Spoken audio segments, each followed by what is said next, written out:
Oi, gente, eu sou Letícia Lira, psicóloga clínica, e hoje a gente vai conversar sobre o luto de perder uma pessoa amada, um ente querido, um parceiro, uma pessoa que estava ali na sua jornada, e vamos conversar e refletir principalmente sobre possibilidades de lidar com essa dor nesse momento tão difícil. Se você é novo por aqui, aproveita e se inscreve no canal, ative as notificações para você ser lembrado semanalmente de vídeos novos que eu coloco aqui sobre psicologia, afetos humanos, cinema e literatura. Bom, gente, antes de começar, eu gostaria de colocar aqui o nome do artigo que eu me baseei para fazer esse vídeo. É sempre importante a gente referenciar as pessoas que nos ajudam, nos inspiram a cada vez mais divulgar conhecimento, divulgar reflexões. Então, o nome do artigo que eu usei foi O Luto, Patos e Clínica, uma leitura fenomenológica da Joana Liese de Lucas Freitas. Do ponto de vista existencial, em que a nossa existência se dá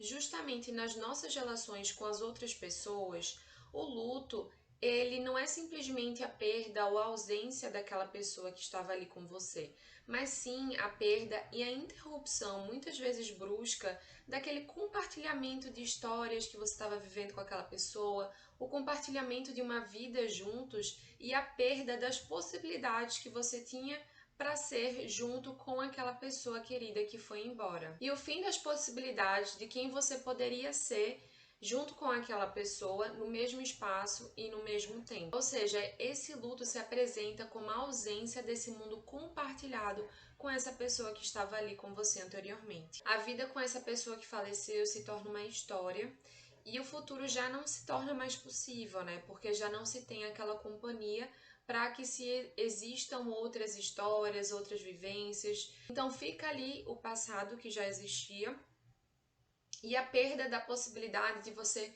estar com aquele alguém na construção de projetos, na construção de um futuro, na testemunha de você poder envelhecer junto com essa pessoa, talvez, ou de você poder realmente vivenciar conquistas, perdas, méritos, ou simplesmente transformações, ou simplesmente a vida daquela pessoa acontecendo junto com a sua. Por isso e por tantos outros motivos, perder alguém se caracteriza como uma experiência de profunda dor, tanto física quanto psíquica, e ela também traz provavelmente um esvaziamento do sentido e da vida que existe ali da pessoa enlutada. Até porque na maioria das vezes se perde as possibilidades que existiam ali naquela relação com a pessoa que se foi. E justamente por essa falta de sentido que existe ali, pode existir a falta de prazer nas coisas que se realizavam anteriormente, o embotamento das emoções, da expressão dessa afetividade, o desânimo de continuar a vida, né? Essa lente acinzentada do mundo que passa a existir ali sem aquela pessoa. Então, claro que é uma fase, uma experiência de vida extremamente dolorosa e uma experiência de vida que realmente pode tirar as pessoas do eixo. Existe uma polêmica até hoje sobre qual é o limite para que esse luto seja aceitável, para que esse luto possa se expressar, possa existir após o falecimento dessa pessoa querida.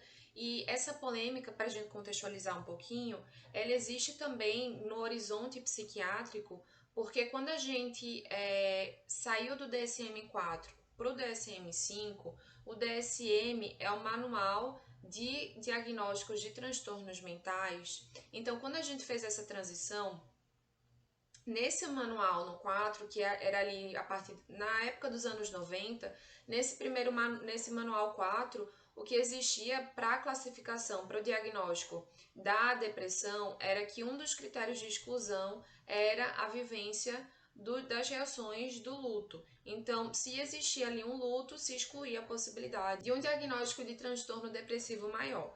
Quando a gente foi para o DSM-5, como se considerava que essa divisão entre o luto e a depressão ficava ainda um pouco confusa, o DSM-5 fez o seguinte: ele caracterizou o luto até 2 meses, né? Até 2 meses em que existiam sintomas do luto, né? Esse embotamento afetivo, essa perda do prazer, muitas vezes alteração do sono, todos esses sintomas que podem se confundir com a depressão, quando se quando eles se manifestavam até 2 meses depois dessa perda de alguém querido, amado, era considerado algo normal, algo que não era patológico. E nesse mesmo DSM, o que aconteceram foram duas grandes mudanças relevantes para essa tentativa de diferenciação do luto e da depressão, que foi a primeira. Antes, o luto era um critério de exclusão para que não existisse o diagnóstico depressivo, mas depois, no DSM-5,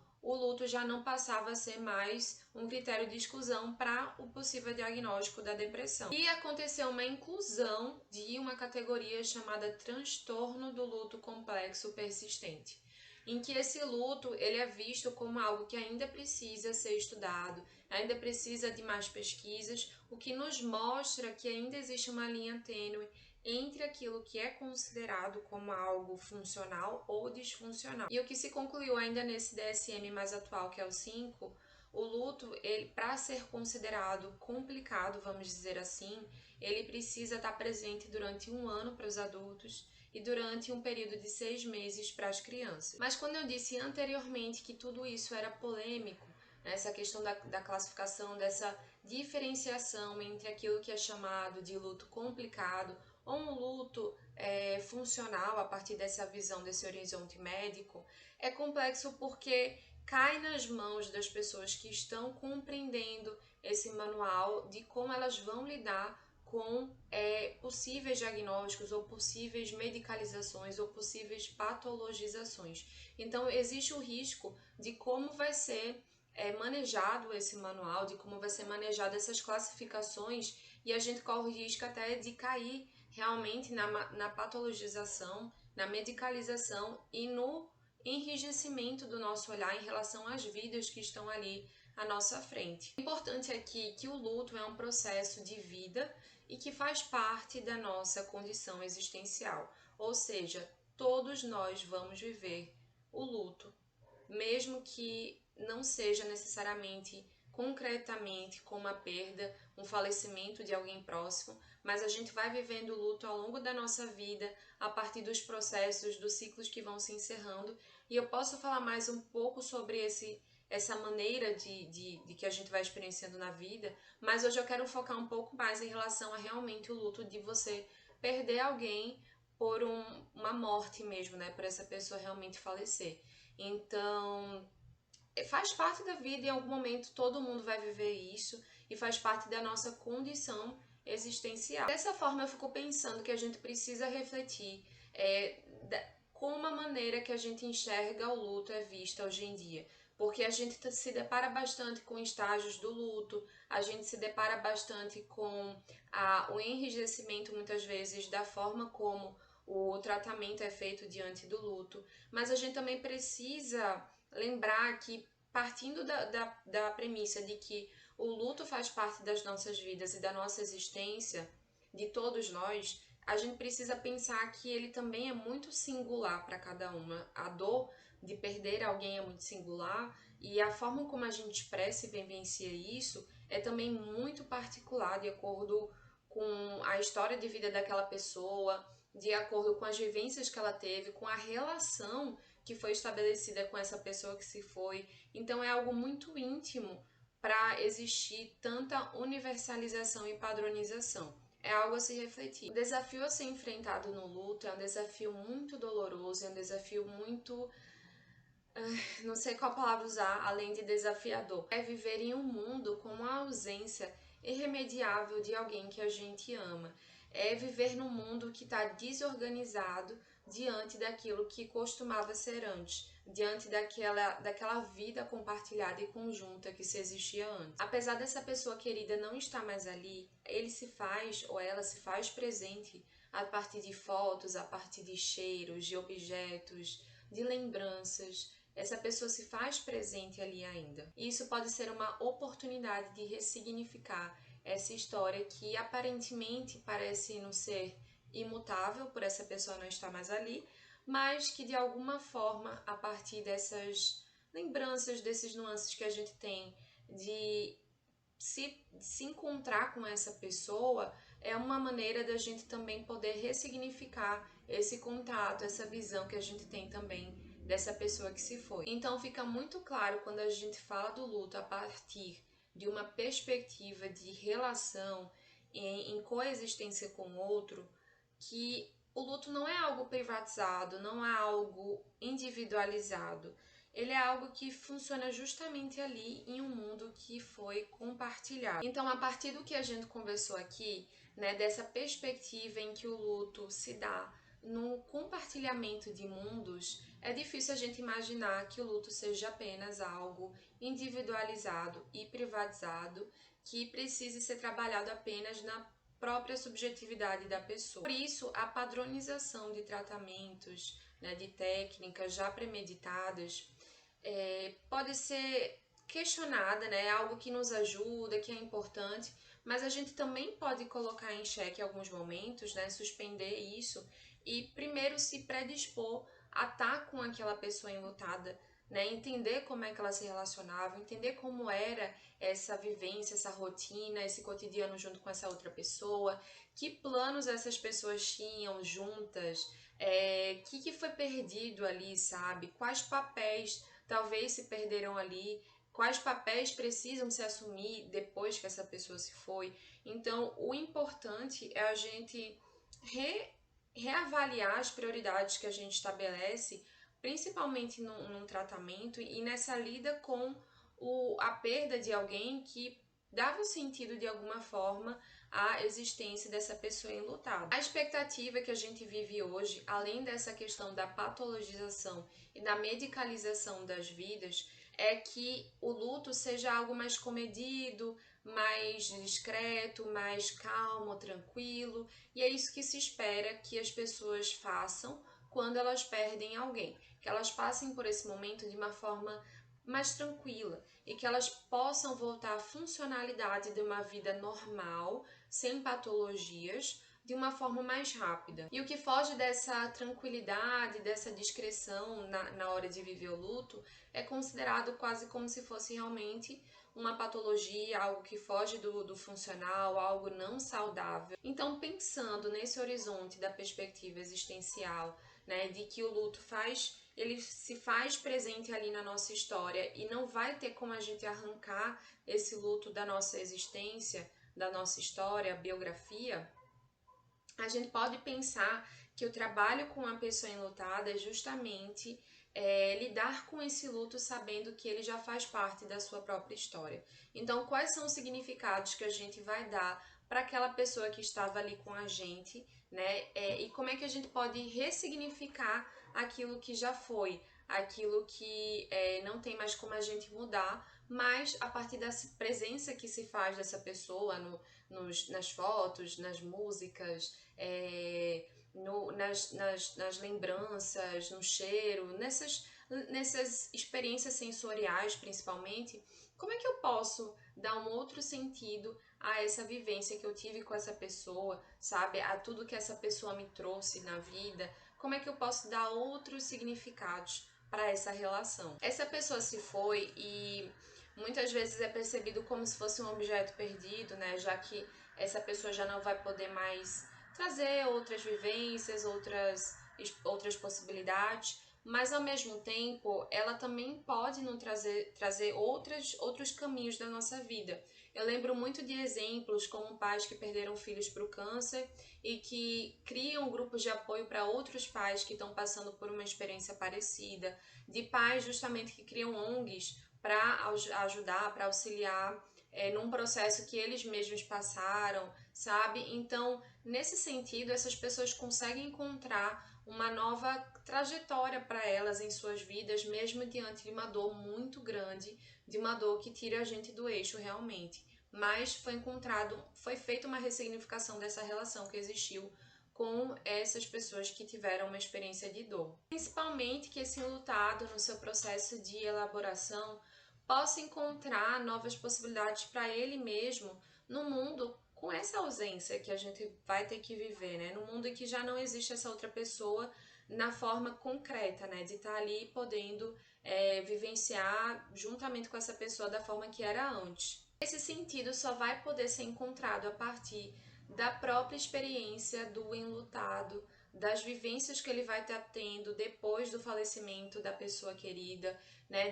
Das experiências, daquilo que ele vai entrar em contato, o que ele vai fazer. E esse sentido só vai poder ser encontrado a partir das experiências do próprio enlutado. Ali que ele vai poder encontrar um novo sentido para a sua vida, né? Novos sentidos, na verdade, sentidos que vão poder se modificar com o tempo também. Não existe nada fixo em relação ao que a gente precisa seguir, mas é ali que vai ser encontrado, é na própria vivência da pessoa enlutada. E assim vão poder ser adicionados novos capítulos de uma história que parecia já ter tido um fim. Talvez olhar para a elaboração de um luto como uma superação, como algo que vai resetar a sua vida e retomar a sua vida como era antes de perder essa pessoa, não seja o caminho mais favorável para realmente conseguir ter uma vida mais saudável. Talvez seja um caminho que possa até trazer mais frustrações, por não conseguir chegar na mesma vida que você tinha antes, na mesma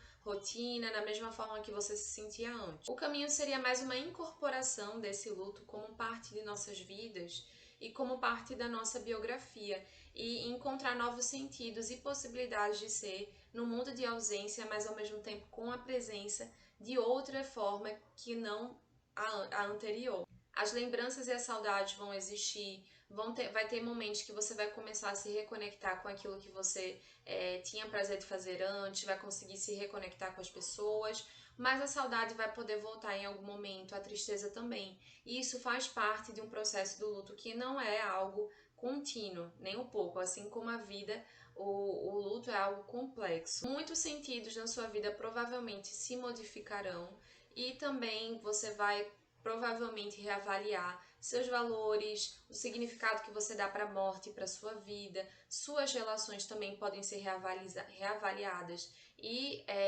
suas prioridades também podem ser restabelecidas. Na verdade, me parece muito mais que a pessoa que existia ali antes já não vai ser mais a mesma após esse falecimento, após essas ressignificações e mudanças de vida. Na verdade, não existe uma resposta sobre como lidar com o luto que sirva para todos no mundo, né? Essa universalização. Isso, o espaço clínico se faz muito pertinente no sentido de poder proporcionar uma vivência, uma caminhada junto com o enlutado para que ele possa entrar em contato com as vivências que tiveram com essa pessoa que se foi, como era essa relação, quais são as lembranças, no momento em que for possível fazer isso, né?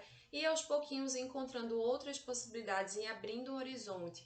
Eu acredito que também é um espaço para a gente sair um pouquinho do senso comum, do que as pessoas esperam da gente, ao nosso entorno. Muitas vezes os familiares, amigos, numa ânsia de preocupação e cuidado, tentam fazer com que a gente saia daquele estado o mais rápido possível, mas muitas vezes isso só termina passando por cima daquilo que precisa ser adentrado. A gente precisa entrar, abrir uma porta, entrar nesse quarto, nessa sala e realmente encarar as coisas que estão ali de frente. É importante ressaltar aqui que em alguns momentos sim, a medicalização vai ser necessária, a utilização das teorias são importantes para a gente, sempre pensando no sentido daquilo, sempre pensando no para quê. E nunca deixando de se questionar e de refletir sobre aquilo que já nos é imposto como uma quase verdade, mas que a gente sempre pode sim pensar naquilo, se questionar, refletir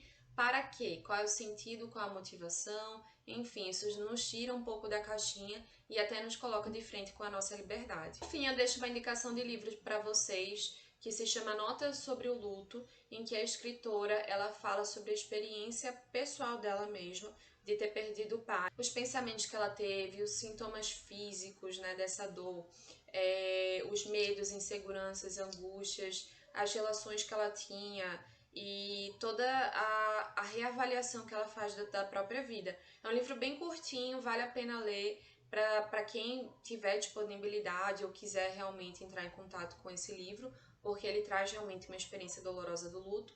Indico de coração, espero que vocês tenham gostado. Se vocês quiserem comentar alguma coisa, indicar algum livro, algum filme, enfim, o que vocês quiserem compartilhar aqui, fiquem à vontade. E no próximo vídeo a gente se vê. Já esquecendo de falar para vocês, se gostou do vídeo, por favor, se inscreva no canal, ative as notificações, porque isso ajuda o YouTube a distribuir esse conteúdo para pessoas que estejam interessadas nessa temática e também ajuda no crescimento do meu canal.